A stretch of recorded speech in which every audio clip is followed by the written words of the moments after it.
बातमी खरं तर धक्कादायक आहे आणि ही धक्कादायक बातमी समोर येते आहे पंढरपुरातून।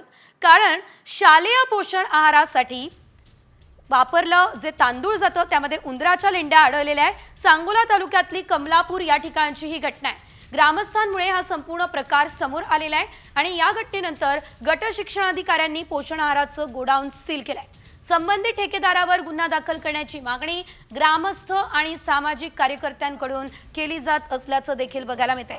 एकंदरीत आपण जर बघितलं तर हा प्रकार अतिशय धक्कादायक असल्याचं आपण पाहतोय। कारण मुलाच्या जीवाशी या ठिकाणी हा खेळ नेमका सुरू आहे तरी कशासाठी हा प्रश्न या ठिकाणी उपस्थित झालेला आहे।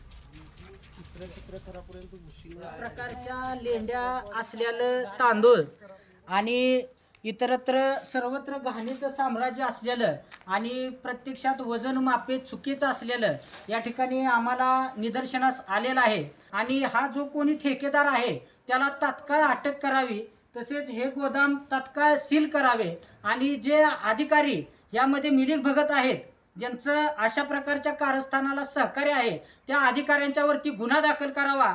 या मागणीसाठी आम्ही येणाऱ्या 26 जानेवारीला रास्ता रोको आंदोलन करणार आहे।